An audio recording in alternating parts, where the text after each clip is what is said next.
हुनु र तेरी जहानीले पेट बोकेकी थिए योसँग तेरो उठबसै छैन त घरमै आउँदैन यसले कुन चाहिँ नाठोको भुँडी बोकेकी थिए हामीलाई थाहा छैन भन्ठानेको छ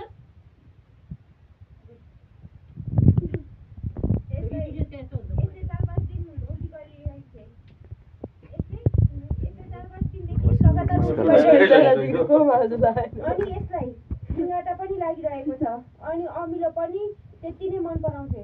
है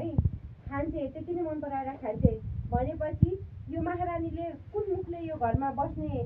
भन्छ के भने यसले 4-5 दिनदेखि उल्टी गरिरहेको थियो लगातार होइन अब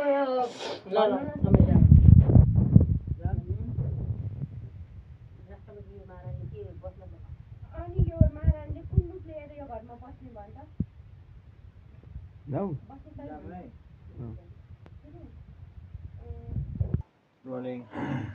एक्सन यसले 4-5 दिनदेखि लगातार उल्टी गरिरहेको छ रिङ्गटा पनि लाग्यो भनिरहेको छ अमिलो पनि खोजी खोजी खान्छे यसले यो घरमा कुन मुख देखाएर बस्छ त भन् त